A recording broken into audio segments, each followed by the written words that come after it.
ಓಂ ಶಾಂತಿ. ವಾಣಿ date 3/7/2025. ಓಂ ಶಾಂತಿ. Bob ದಾದಾ ಮಧುಬನ. ಮಧುರ ಮಕ್ಕಳೇ, ಈ ಬೇಹದ್ದಿನ ನಾಟಕದಲ್ಲಿ ನೀವು ವಿಚಿತ್ರ ಪಾತ್ರಧಾರಿಗಳಾಗಿದ್ದೀರಿ. ಇದು ಅನಾದಿ ನಾಟಕವಾಗಿದೆ. ಇದರಲ್ಲಿ ಸ್ವಲ್ಪವೂ ಬದಲಾವಣೆಯಾಗಲು ಸಾಧ್ಯವಿಲ್ಲ. ಪ್ರಶ್ನೆ: ಬುದ್ಧಿವಂತ ದೂರಾಂದೇಶಿ ಮಕ್ಕಳೇ ಯಾವ ಗುಹ್ಯ ರಹಸ್ಯವನ್ನು ಅರಿತುಕೊಳ್ಳುತ್ತಾರೆ?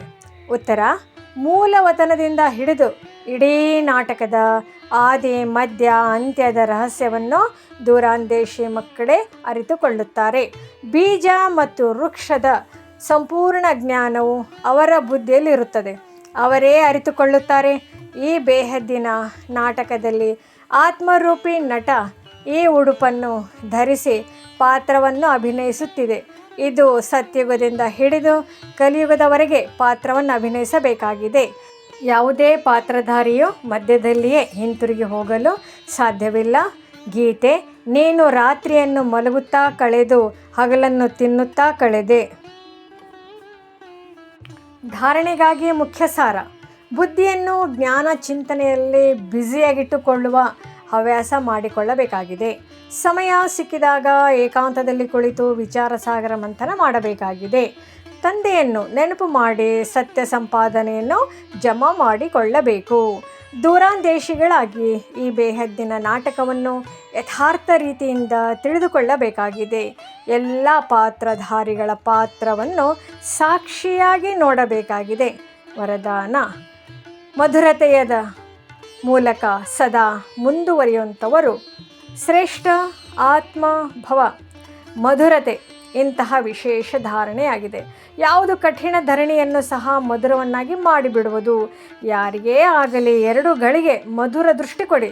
ಮಧುರ ಮಾತನಾಡಿದರೆ ಯಾವುದೇ ಆತ್ಮವನ್ನು ಸದಾ ಕಾಲಕ್ಕಾಗಿ ಸಂಪನ್ನರನ್ನಾಗಿ ಮಾಡಿಬಿಡಬಹುದು. 2 ಗಳಿಗೆಯ ಮಧುರ ದೃಷ್ಟಿ ಅಥವಾ ಮಾತು ಆ ಆತ್ಮದ ಸೃಷ್ಟಿಯನ್ನು ಬದಲಾಯಿಸಿ ಬಿಡುವುದು. ತಮ್ಮ 2 ಮಧುರ ಮಾತು ಸಹ ಸದಾ ಕಾಲಕ್ಕಾಗಿ ಅವರನ್ನು ಬದಲಾಯಿಸಲು ನಿಮಿತ್ತವಾಗಿ ಬಿಡುವುದು. ಆದ್ದರಿಂದ ಮಧುರತೆಯ ವರದಾನವನ್ನು ಸದಾ ಜೊತೆಯಲ್ಲಿ ಇಟ್ಟುಕೊಳ್ಳಿ. ಸದಾ ಮಧುರವಾಗಿರಬೇಕು ಮತ್ತು ಸರ್ವರನ್ನು ಮಧುರರನ್ನಾಗಿ ಮಾಡಬೇಕು. ಸ್ಲೋಗನ್: ಎಲ್ಲ ಪರಿಸ್ಥಿತಿಯಲ್ಲೂ ರಾಜಿಯಾಗಿರಿ, ಆಗ ರಹಸ್ಯಯುಕ್ತರಾಗಿ ಬಿಡುವಿರಿ. ಅವ್ಯಕ್ತ ಸೂಚನೆ: ಸಂಕಲ್ಪ ಶಕ್ತಿಯನ್ನು ಜಮಾ ಮಾಡಿ ಶ್ರೇಷ್ಠ ಸೇವೆಗೆ ನಿಮಿತ್ತರಾಗಿ.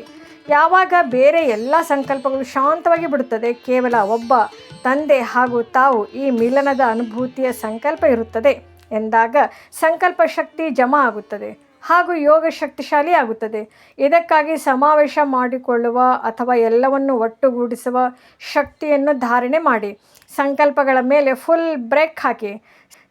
ಸಡಿಲವಾಗಿ ಬಿಡಬೇಡಿ.